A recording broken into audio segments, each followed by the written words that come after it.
Math Lesson 26. We'll go ahead and start reviewing our math facts. Everyone did really well on their facts test on last week, so good job with that. Let's go ahead and review them. 7 plus 9 equals 16, 16, 16. 10 plus 4 equals 14, 14, 14.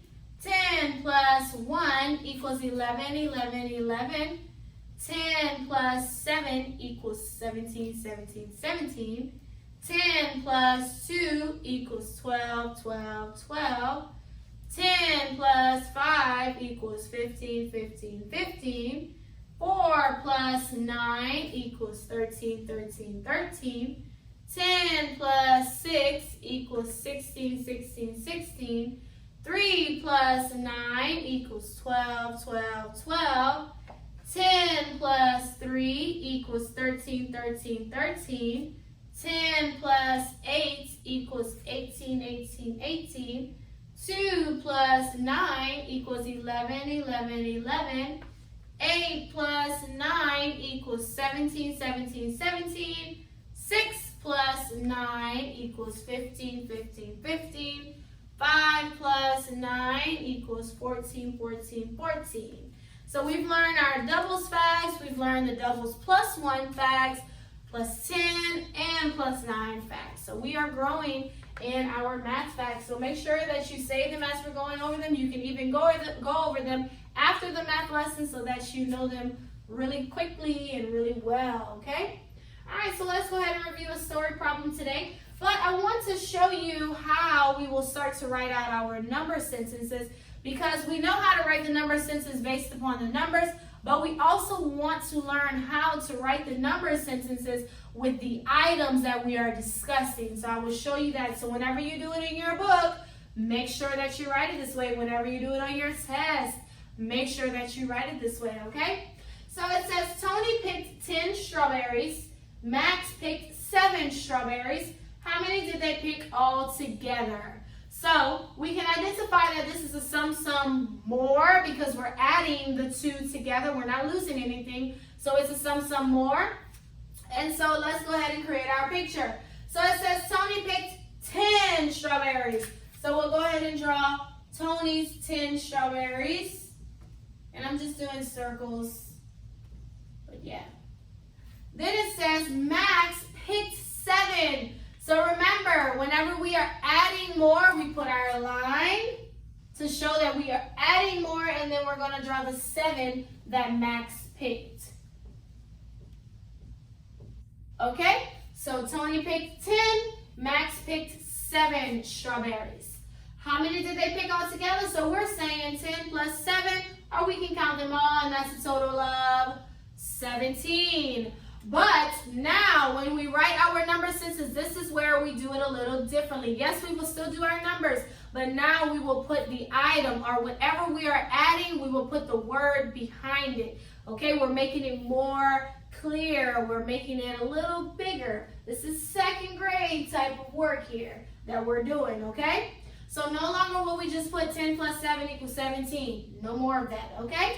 So what are we talking about? What were we adding in this story problem? Strawberries. So that's what we're going to talk about. So the number sentence starts with how many? 10. So we'll say 10 strawberries because that's what we're adding. Then we did plus how many? 7 strawberries. And your line is long enough for you to write it all. Unless you're writing extremely big, then you won't be able to write it all. So make sure, especially with something that's kind of long, just try to write a little small so that you can fit it all in the line.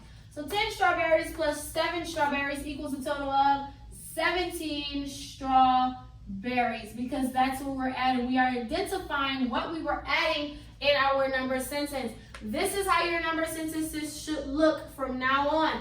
Always identify what you are adding, and you will put the word behind it, the number. So if it's crayons you're adding, if it's folders you're adding, whatever it is in your book that you are adding for that particular, or subtracting for that particular number sentence, put the word behind it. Ms. Flujas will look for this on your tests on Thursdays. Please make sure that you practice in the book now in preparation for the test on Thursday. From now on, this is how your number sentences should be filled out. Yes, we will have the numbers, but we will also have the name of whatever it is that we are writing behind the number, okay? So that was the sum more. 10 strawberries plus 7 strawberries made a total of 17 strawberries.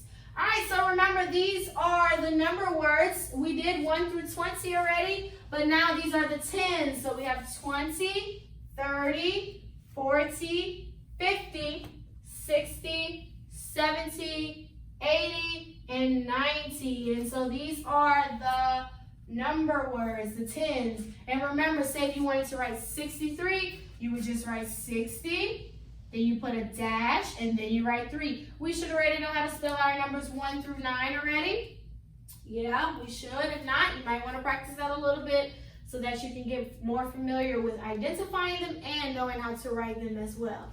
All right, so the next part of our lesson is we are going to move on to time. We've already learned how to tell time to the hour. We know how to tell time now, an hour from now, and an hour ago. Today we will learn how to tell time to what's called the half hour, half an hour, okay? So we have 2 hands on the clock. If you remember, we have the long hand, which is called the minute hand. The long hand identifies how many minutes we are into the hour. And then we have our short hand, which is called the hour hand, which tells us which hour we are at. So when we learn time to the hour, we learn that 60 minutes is 1 whole hour. And so whenever the long hand is pointing to this 12, that is telling us we are at 60 minutes, which means we are at a brand new hour, and we call it o'clock, and we put the 00 because we don't write, you know, if it was like 11:60, we don't write that. We would say 11 o'clock. So today we're going to learn what's called half an hour, which would be half of a full hour. So half of 12 would be 6, right? Yeah, because 6 plus 6 equals 12. That means 6 and 6. So yeah, 6 is half of 12, and that is a total of 30 minutes. Whenever we say half of an hour, we are saying 30 minutes into the hour. Again, when we say 30 minutes, when we say half an hour, that's the same thing. When I say it is half an hour into 6, that means it is 6:30. Half hour means 30 minutes, okay? So let's go ahead and let's look at it on a clock. So I told you that 30 minutes, your minute hand will point to the 6. So when your minute hand is pointing to the 6, that means that it is half an hour. It is 30 minutes into an hour. Now all you have to do after that is figure out which hour it is. So say if I pointed to the 3, that means it is 3. And we said the 6 means half an hour, 30, 3:30. Okay? When it's pointing to the 6, that means half an hour, 30 minutes into the hour. Okay? So again, we're going to go into half an hour. So we're going to say half an hour into 4. So I'm going to put my minute on 6, and then on the hour on 4. This means it is 4:30.